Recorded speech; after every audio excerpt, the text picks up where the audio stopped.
orchestra. Right? When someone is playing guitar, someone is playing flute, somebody is playing keyboard. But what makes it very sweet when everyone does their role properly, right? If each one of them are playing their own tune, it's a chaos. So harmony means to see that each one of them are addressed and there is a synchronization that is called harmony. And what does it mean for body, mind and soul? Now, this is the World Health Organization definition.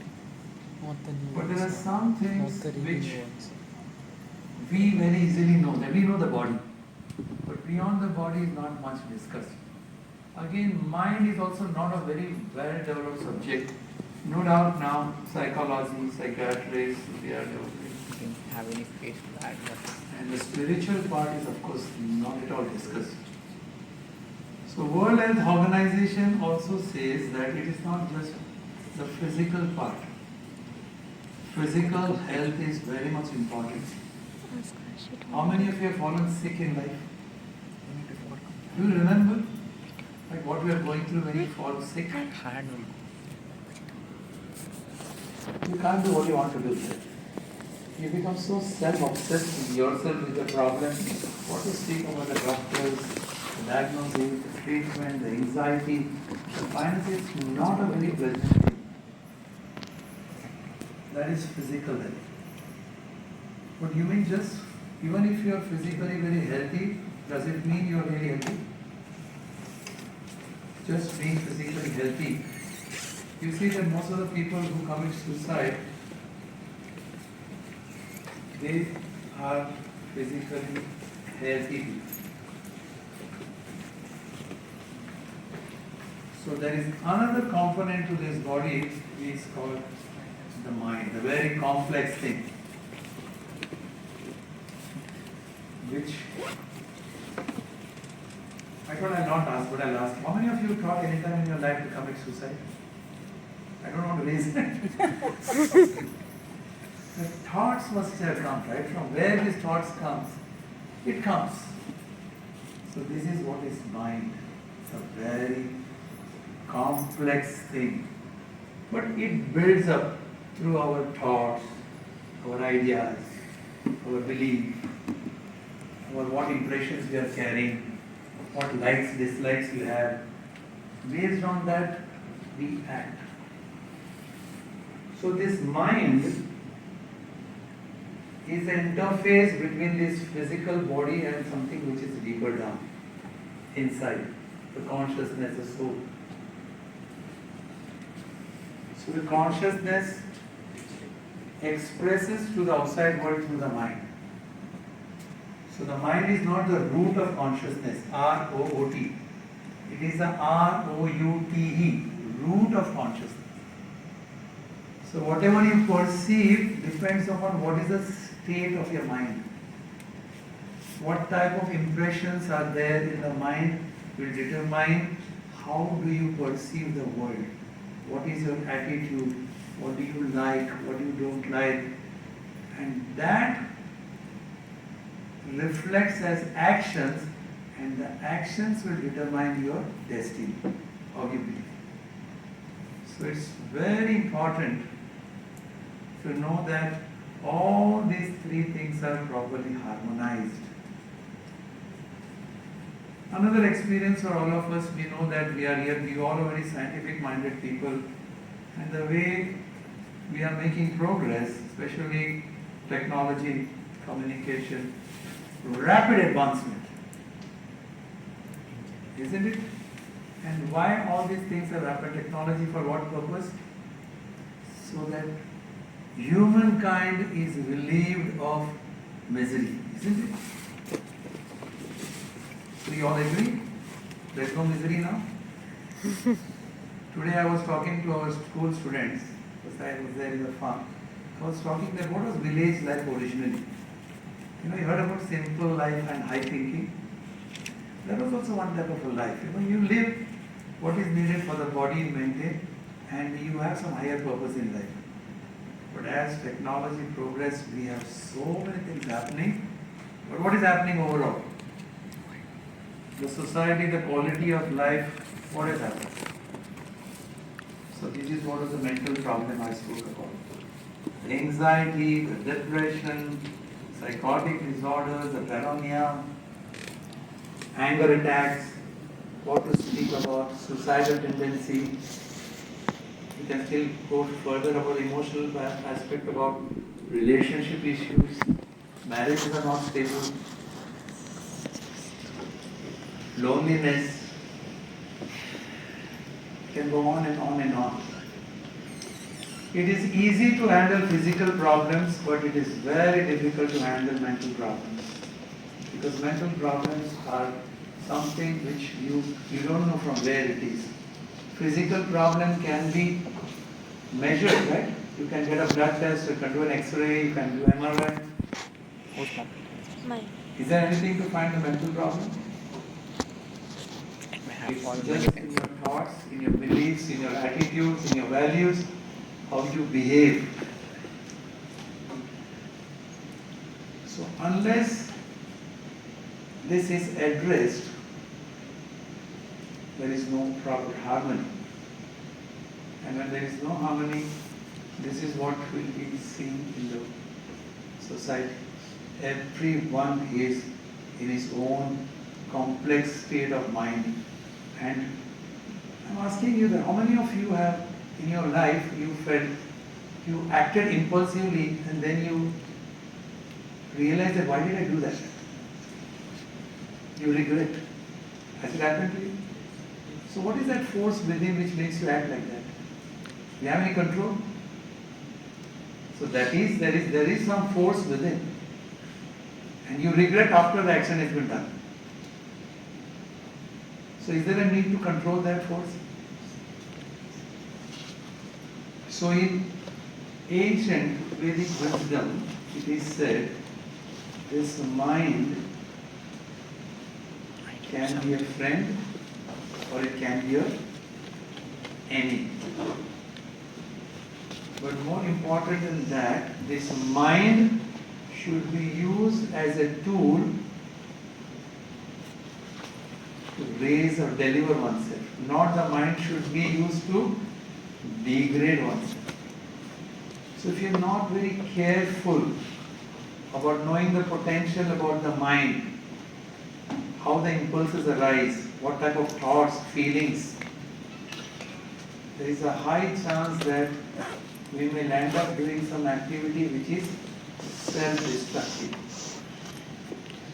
So mind as such has a lot of potential. But same time, if you don't know the art of controlling it, just like fire. Fire is good or bad? Fire has its own utility, no? You can use something. But if you can't control fire, same thing is car. You are driving a car. But you didn't have Someone who is intoxicated, what will the car do to him? earlier. Now it If you are not able to control, it is going to cause harm to you. Same thing as a knife. Knife has its own utility value. But if it is the hand of a child, so same this mind which is there within us, we may think what is there? What is there to? Is there anything to discuss on this subject? But potentially the most powerful thing within each and every one of us, if we don't know how to handle it, how to control it, how to make it as our friend, it can only lead to self-destructive activities. So this is how today's topic is quite significant. In spite of all the technology advancements we have made, there is something from within which we are not able to handle it, and that is what has caused all the problems what you see, especially the mental issues where people have to take medicines and what else to minimize the suffering. You may have to take some intoxicants, you don't get proper sleep, and the pharmaceutical industry is just booming only to provide these drugs which can to some extent minimize the mental problem, to some extent. So the real solution, if you need to know, then we have to go back to some ancient wisdom talk to understand our body. So there's a very nice metaphor. You just think about it. This is there in ancient wisdom. Because modern medicine will not be able to explain these type of subjects. So we take it as a reference. Take it as an hypothesis. It says that our body is just like a chariot. And the senses are like horses. The eyes, the nose, the tongue, the ears, the touch, and all the reins which are held by the charioteer. Like this. The charioteer is our intelligence, and the reins is our mind. If you are holding the reins tight, what is happening to the senses, which are, in this case, they are the horses. The senses are in control. Because the reins are holding it. But if the reins, if the senses are, the horses are unrestrained, the horses will pull the reins, right? Yes. The same metaphor, if you see in our life, if our intelligence is not strong enough to hold the reins, the senses, whatever comes in front of us, one horse wants to go this side, one wants to go this side, one here and there, will the chariot go in the right direction? And the being what we are, real identity, what we are, the soul, is the passenger. So this is an ancient wisdom giving us some idea about what we are. But now, at this stage, we are completely absorbed in the outside sense objects. This mind is completely absorbed. Whatever titillating things it attracts us, it goes behind. It wants to immediately experience some sense pleasure. But the result of that is disappointment. Because the mind gives us a feeling that you do this and you didn't exaggerate that this is what I need to do it. And when you do it, you realize that, oh, it was all hyped up. There was nothing so much what was. As soon as you experience it, is gone. So keeping this in mind, how do we understand today's subject? What does it mean, meditation? Now we're coming to the topic of meditation. What do you think about meditation? When you hear meditation means, what picture comes in your mind? Someone is sitting like this, closed eyes, quiet, silent. Meditation actually means the mind is hooked to something now. Now, because it is conditioned to, that's its nature, very spontaneous. The same mind, unless it is unhooked from there, now just unhooking is not natural, right? Just you unhook it, because the nature of the mind is it has to get hooked to something. So if you unhook, you have to get hooked to something higher. So when you hook to something higher, automatically this mind, which is otherwise very restless, it is self-deceiving, it makes you feel as if it is your own voice. It keeps on advising you, telling you, and you feel that, oh, this is right, and then it will make you feel, oh, I did a wrong thing. My decision was wrong. So all this complexity happens at the level of mind. And the body is just a physical part through which we act, through this integrated mind, which is an interface between the inner consciousness and the body through which we perceive the world. So, Vedic wisdom, it gives us good understanding about the way why we behave like this and why meditation plays an important role. Even Albert Einstein, the modern scientist, he said that the lower material problems can be resolved only through some higher dimension or higher energy. So when we say meditation, it is means you are applying your mind on something higher, divine. By that energy, the lower inferior energy easily gets resolved. That is meditation. When that is done, the same mind, which is acting like our enemy otherwise, very impulsive. It speaks one thing. It is just like, another analogy I can give. You are on the driver's seat, you are driving, and it is your constant companion, mind. Do you do self-talk? Do you experience that? Keep talking to yourself? Yes. No one knows you. I can't see your thoughts, right? Can anyone? Huh? It will be. What will happen if I can read your thoughts? We can't read our thoughts. We don't know who's thinking what. But you know what you're thinking. So it is just like, you're on the driver's seat and your constant companion is your mind, and the mind keeps on plotting you, talking to you, telling you, no, you take a right turn, there is real pleasure, that's it. It can only talk. It can push you, but it can't take control of the steering wheel unless you allow it to do it. This is mind control. How can you do this unless you are very clear about your destination? If you are very clear about your destination, you will not listen to all those things. Whatever the mind says, mind will pinch you, push you, convince you, try to think, no, what you're going the wrong direction, you're good. But if you are very clear about your destination, shut up. I don't want to hear it. I know what I'm doing. So in our whole this complexity is very important that we should have some clarity in what direction we are going. What is the purpose of our life? Are we just this physical body with some spiritual consciousness within, just flapping for some time and one day just perishing?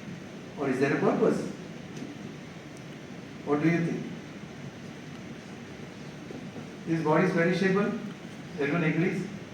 And we are working so hard thinking that we are going to live here forever. We are investing all our time and energy. So this topic is for people who say that I don't have time. I don't have time for these things. Actually, that means that person is more in stress. So this is a very important topic, especially in this age where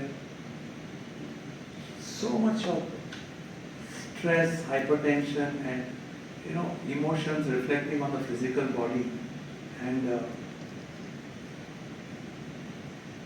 so many other habits, self-destructive habits we invite ourselves only because our mind is not in control. So harmonizing means controlling the mind, making it a friend, but you will not be able to make it a friend unless you have some higher purpose in life. If you have some clarity about higher purpose, it's very easy to see that the mind can be ignored. But same mind, when it becomes your friend, it will be speaking things which are in favor of your purpose, for what you want to do in life. Now all these things, it is very easy to speak, but unless we accept something higher help in the form of maybe knowledge, there are people who are already controlled their mind if we don't take their help, or we don't make our intelligence strong by reading such type of subjects. Like I gave you the example of some ancient wisdom, like Katha Upanishad, which gives you this metaphor about the body like a chariot. We will never ever think about more than the physical body, and we act as per I feel like. Why you took this decision? I felt like. You had some occasions where you take a decision. How do you take decisions? Either you will ask your well-wisher, friends, family members, or I felt like. My mood. And this mood is always prompted by the mind. So this is in short about this subject, harmonizing body, mind and soul. So because I am from medical background, Never do you ever how many feel of you are doing medicine here? Okay, that is few, but this is not a subject, it's only for doctors because health is the greatest wealth. you have storage, right? You with all your wealth, if the health is not You have good, enough is it of storage, any right? significance, your wealth? I guess. So now, physical disease can be handled, but the mental part is very difficult. So only solution to this is Actually, it doesn't have any screen some cracks. lifestyle changes. How So which type of lifestyle? you felt the mobile so There many is times? Vedic No lifestyle. crack Now you in may say, screen, oh, no. I have some old fashioned guy talking to you about some Vedic bought a new lifestyle. screen Now yesterday. why Vedic lifestyle? Now is the day where people talk about sustainability, right? Sustainability, you understand? Everything, climate sustainability, environment sustainability, economic sustainability. Sustainability means you utilize The the number things of for the what it screen. is really meant for. How many times you So when you replaced say the Vedic, screen? it is the most original It's the knowledge first time and after it 44 knows about months. how this body should be utilized. So there is a harmony. So in Vedic lifestyle, it is not just, it gives you very comprehensive type of how you Can you sleep, please stop talking like my friend? how you Can you please eat, stop talking like my friend how who you usually dress makes fun up, of me for this? what is your attitude in I'm life like about. guys. As far as food is concerned, isn't it? It's the least important thing anyone talks about it, but it plays a very major role in Vedic lifestyle because it is what you eat will determine your health. So there's a saying: if you don't eat food like medicine, you like to eat medicine like food. And what we say, food is not just putting things in the mouth. The real food Ayurveda says is the one which gets digested, assimilated and absorbed. If it is not digested, it remains as a toxic thing within the system and that is the cause of so many diseases. So food, this is something very ordinary. If it is not very, we are not very selective, we are for some danger in the future. So this is Vedic lifestyle, how it is related to body, mind and soul. As in so-called civilization we are progressing, the trend now is to, we think happiness is based on possessing things. There is a saying that in English, we buy things we don't need, with money we don't have, to impress people whom we don't like. And just to do that, sometimes you have to borrow, and that reflects anxiety, and that again is like a vicious cycle. So extensive spending, showing, trying to impress, thinking that I'll be happy is just one step to self-destructive activity. You will not have any peace. So ancient wisdom again and again keeps saying about simple living and high thinking. The high thinking is the part about who you are. So there are three major things in context to this subject we should know. One is to know oneself. And second is to know your surroundings. Surrounding means all the other people whom you are around, including the nature. And the third thing is the origin of both. The origin of both is something divine. So when all these three things are understood, life becomes much, much, much easier. So whatever knowledge you are gaining now, wonderful, I wish you all the best. But if your mind is not properly addressed, it is the power what you gain. Knowledge is like a power. It can only cause some type of frustration and disappointment in life. I'm sorry, my words are very harsh, but I'm not speaking this because this is ignorance. So in the beginning when I recited that verse, it only said that don't remain in ignorance. So this is an educational program where you meet once in a month.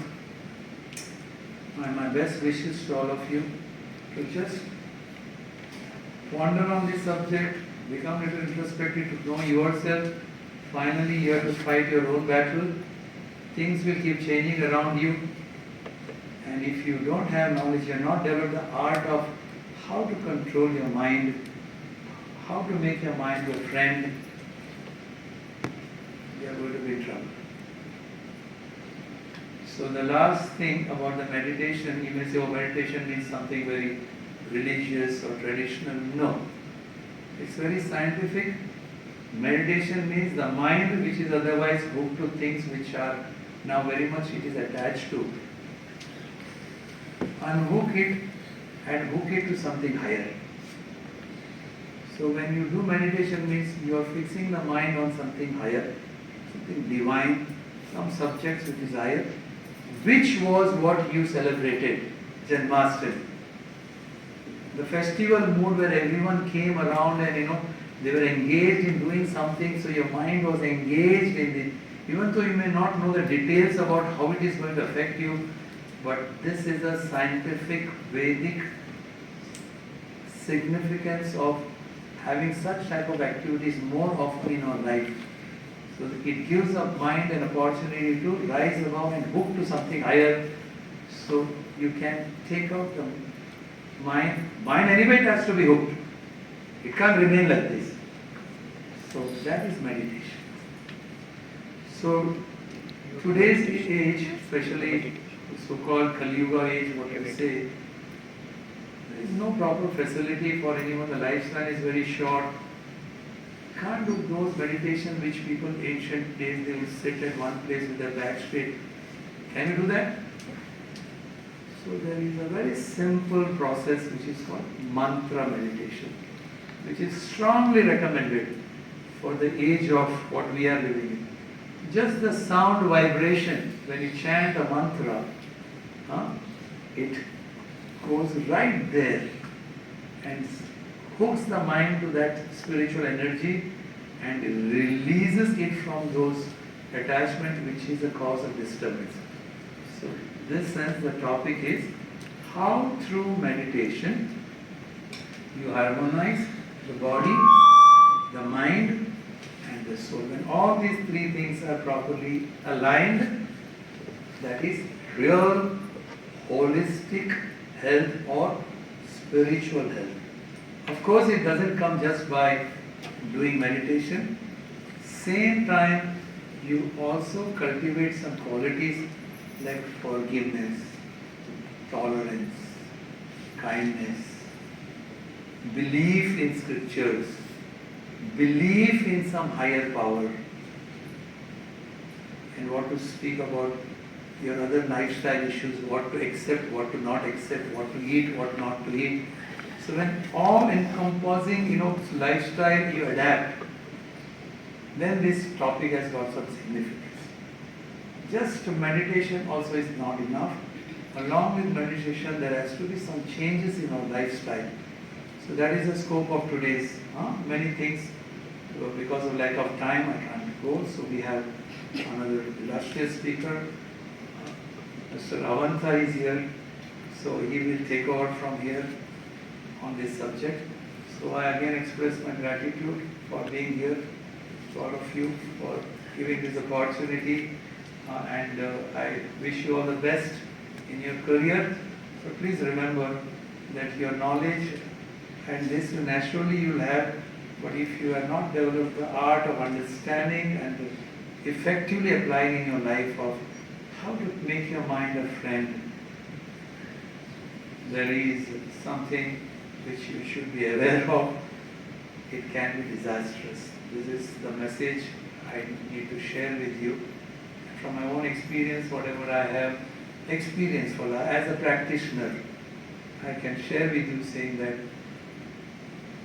this knowledge is our real legacy or treasure of India. When you say that word, Bharata, Viksit, Chetna Vikasit, Bharatam. so whoever has introduced that code, I want to say this, that this is our real treasure, this is our real knowledge, this is what we need to first apply to ourselves and then give it. So there is a very famous one quote from it's in Bengali, Bharat भूमि थे मनुष्य जन्म सार्थक मनुष्य जन्म आयला जन्म सार्थक करी करो करो पार. It is Bengali? Yes. Pure Bengali. Yes, Prabhu. So what it says is it's not something ordinary to take birth in India because the whole world is looking out, they're confused.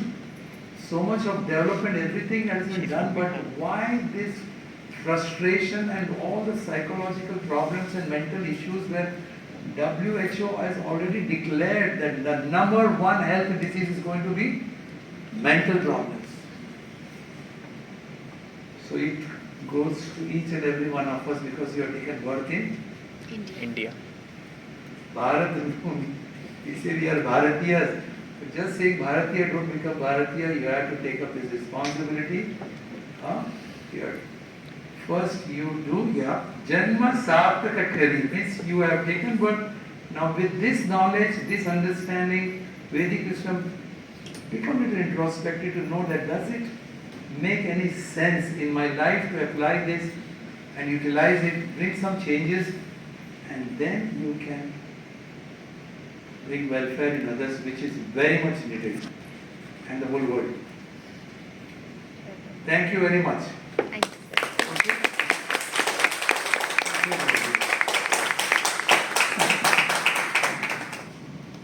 By the mind has to be changed.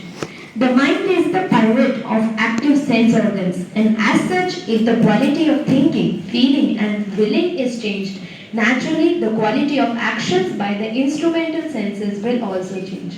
So, I would kindly like Dr. Avant Kumar to grace the stage and put a light on this topic more. So, I would like to introduce him. He is a faculty in Information System and Analytics, TAPMI. He has pursued his PhD from IIM Lucknow and worked as an associate data analyst in R&D of the United Health Groups. He is also a business analyst for Vocus. We also had the privilege of having Dr. Avant Kumar as our esteemed panel member in the event of Sri Krishna Janmashtami. Without further delay, I would like to call upon stage Dr. Avant Kumar to give insights and ideas into today's topic.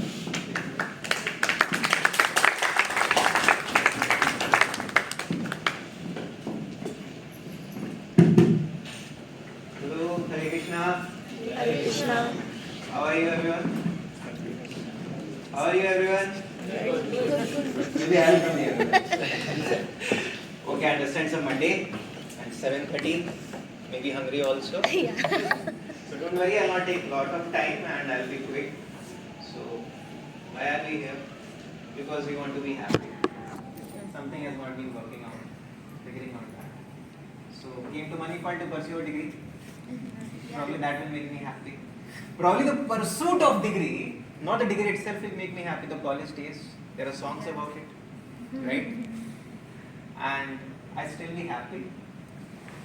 Relationship problem, financial problem, pocket money problem.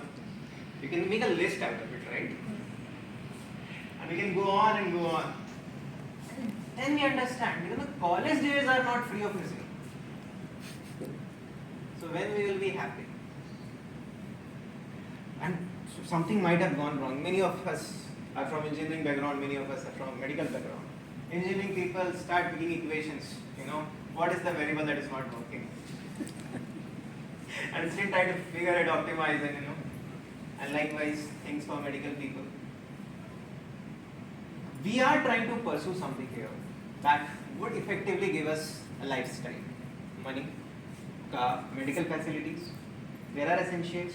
Then there's something that want and desires, which we really want around us, and there is nothing wrong with it. But still, would they facilitate us to be happier? Is that guaranteed? If yes, then no problem.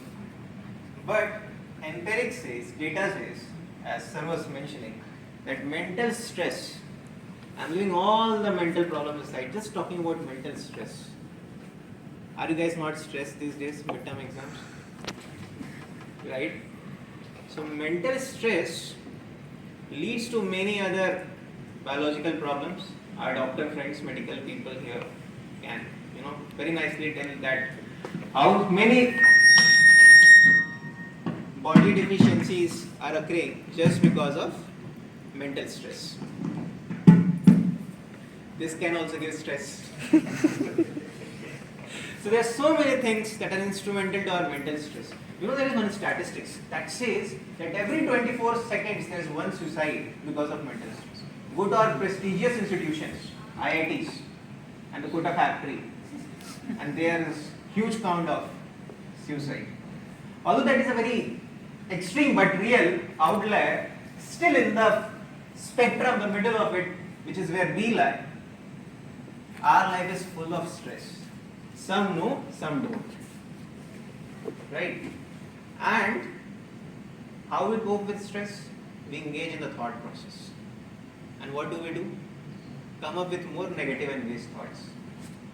So our solution is also not applicable. Then we go and to self-help books.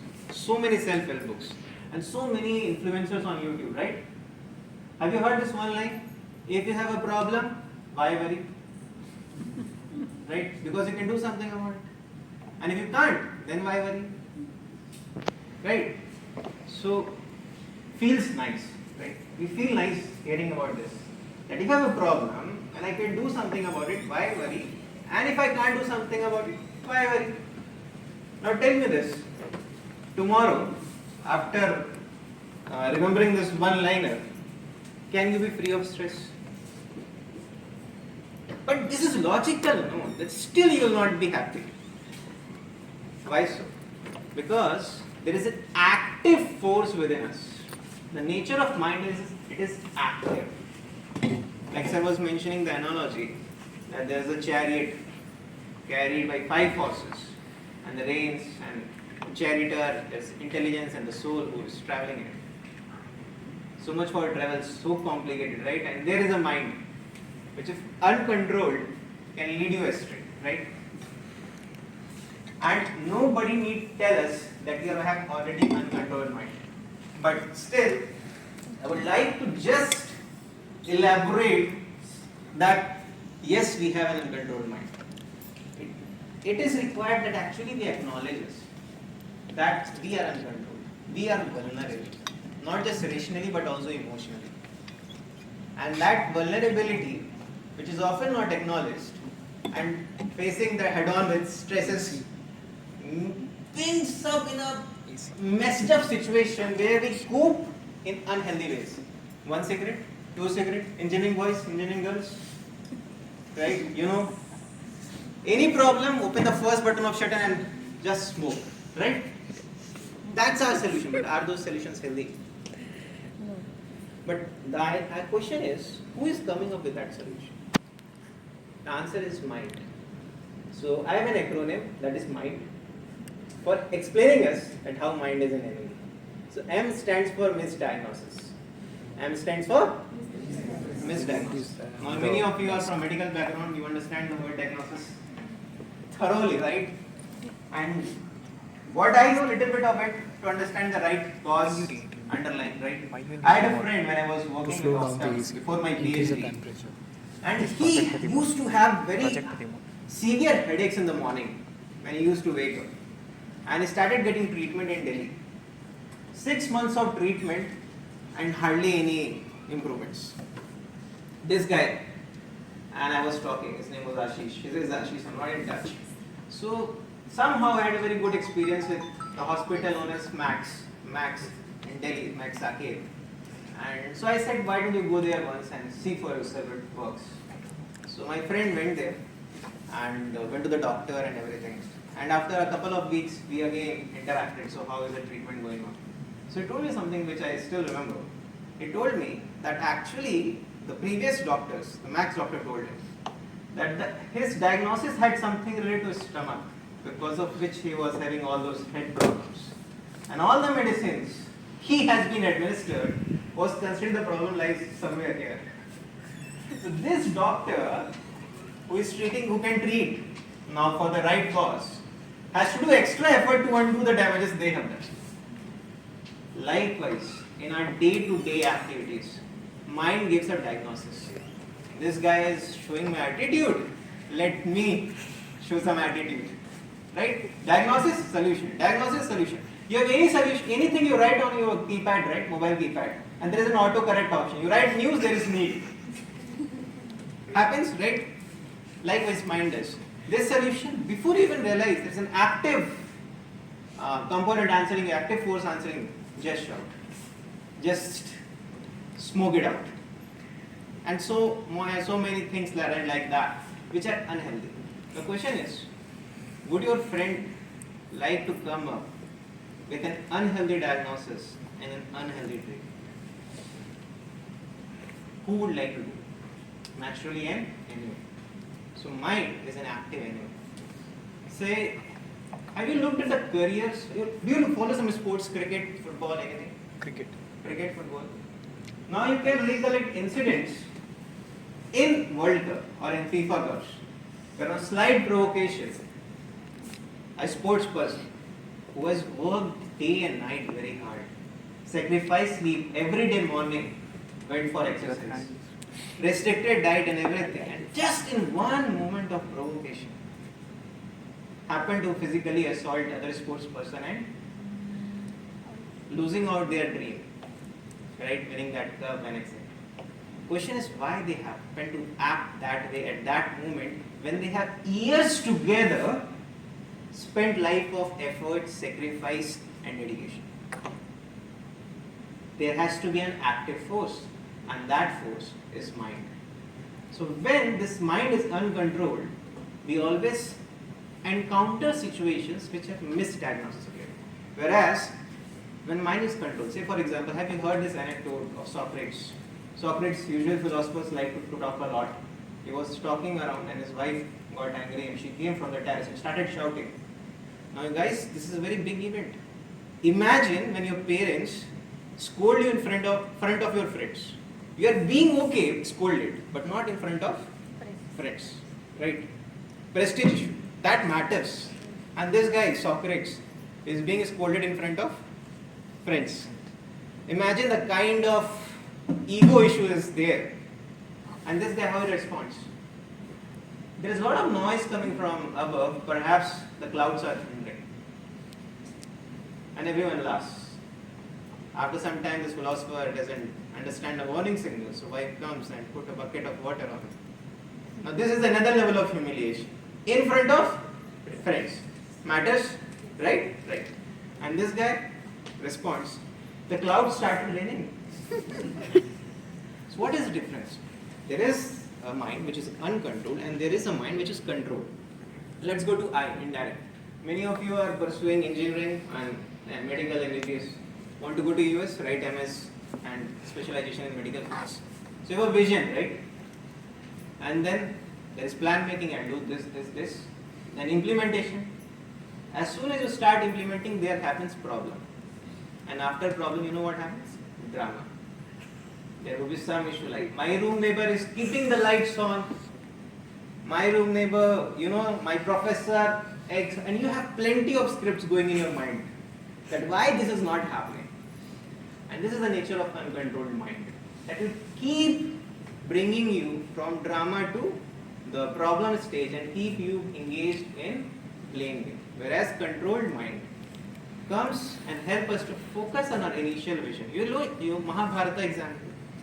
Now you know the personality of Yudhishthira, right? And Yudhishthira was so forgiving, so want to go along with despite the odds. And there is our Bhima. Bhima is like, let's have a war. You tell me, we will have a war. One and that's okay, done, sorted. And Yudhishthira never permitted. And the kind of adversities that Pandavas experienced. Many a times as readers, we feel that Bhima is so justified that there should be a war. And still, Pandavas, despite that conflict of opinions, conflict of personalities, managed to be along together. When we study that in today's day and age, that is a perfect example to what it appears of incompatible personalities. But here, because those people, because those personalities have so controlled mind, they can rise up above those differences and focus on the vision that is to be together happy. Another example I'll give you, another acronym, let's go, negativity. So mind, uncontrolled mind always taps in negative energy. There's a book called Anxiety Pandemic. There's another word called pandemic, right? So people are more anxious these days. So why they're anxious? Research happened. So naturally their anxiety should happen because of infrastructural problems, medical hospitals are lacking and so on and so forth. The counterintuitive realization was that people are not anxious because of external uncertainty, but they are anxious because of inner instability, And this inner instability is so high in developed nations that often we read news on, shooting in public in US, just come out and shoot. I had a friend from Manhattan, and he said that, sometimes I encounter that people come on this, the trains, that metros, and they just shout, they yell, they want to vent out. Kind of inner instability they are encountering in this days and age. So, if the infrastructural solution, the developed solution, the dresses, the cars, etc., cannot solve the problem of our happiness, then there should be something which should be able to solve, right? And that Bhagavad Gita advises is mind control. And the other day, how many of you are in Janmashtami? All are All of them. volunteers. Okay, great. So remember our gulab jamun? Right? You are happy, no? 4 centimeter dia gulab jamun. What is the color? Brownish, blackish. Just one. Vinegar flows from the top of it. And you have a silver spoon. Take a slice. Put it on your tongue. It melts. Close your eyes. You are happy? Yes. And that might be gulab jamun outside. So please note it's a realistic situation. And you do open your eyes and see there are 2 gulab jamuns for your friends. You are with one. Can you enjoy the second bite? There is all the reasons in this world to be happy. You are miserable. Why? Uncontrolled mind focuses on the negativities of life, whereas controlled mind focuses on the positive. The greatest lesson that Ramayana and Mahabharata teaches us to respond to adversity with integrity. What we have is gift of God to us, and what we make of it is our gift to God. Right? And then there is D, double rule, which I also kind of gave example that day. When we really want to wake up early in the morning, we have put our alarms, and the first day we have some commitment, study, go to gym, yoga, whatever.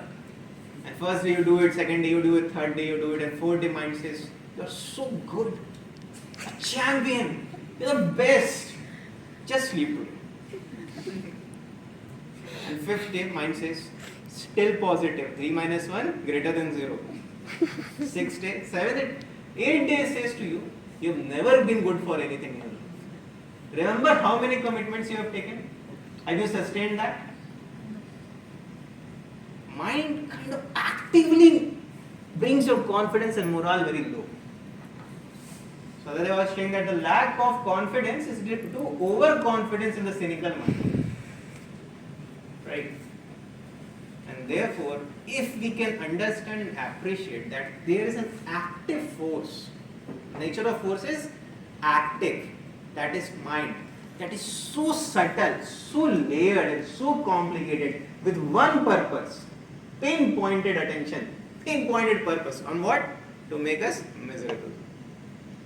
And there we need to fix it because we want to be happy. How can we be happy?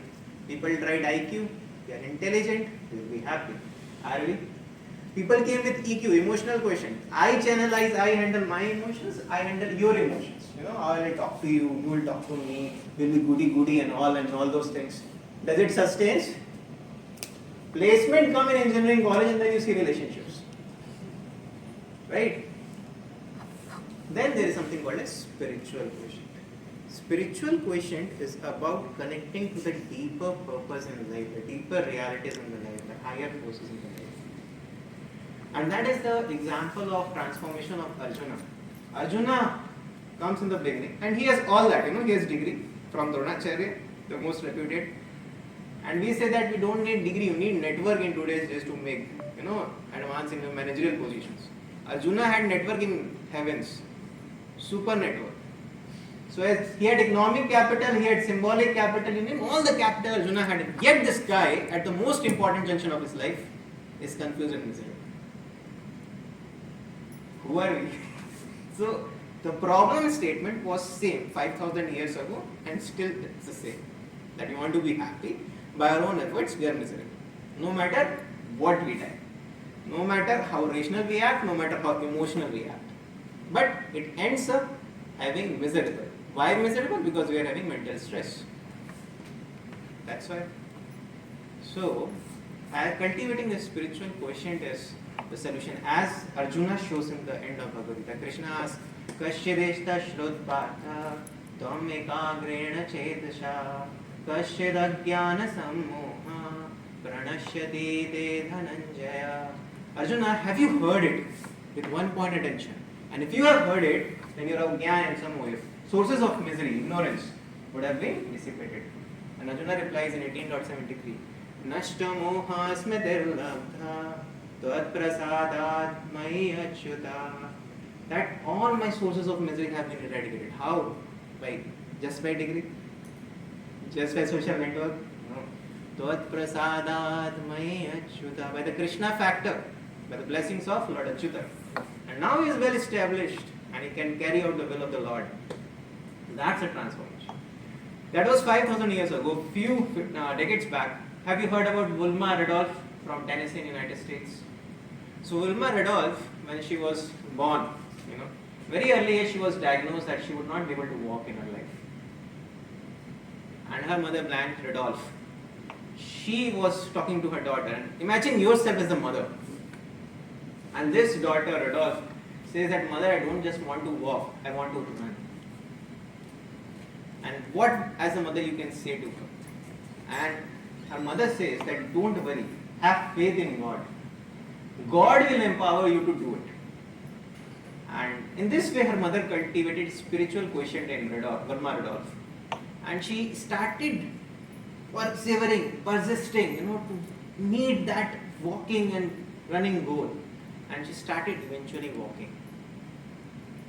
After some years in school, she participated in race.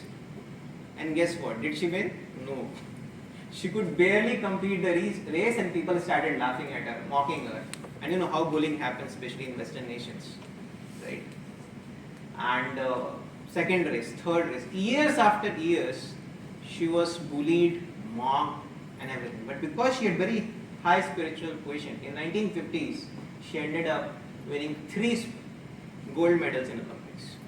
And when Wilma Rudolph recounts, she says, it was because of that divine intervention, I believe, that my mother cultivated and the hands of God that brought me. So whenever we have that connection, the other day you remember we were discussing a shloka from Bhagavad Gita 2.66, that everyone in this world is looking for happiness.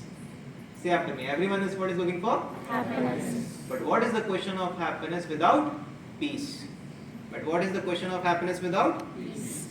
And to have peace, you need steady mind. You need Steady mind. And to have steady mind, you need transcendental intelligence. You need transcendental intelligence. Oh my God, so many things now. What should be solution? How to do it? And Krishna says, to have transcendental intelligence, you need to connect.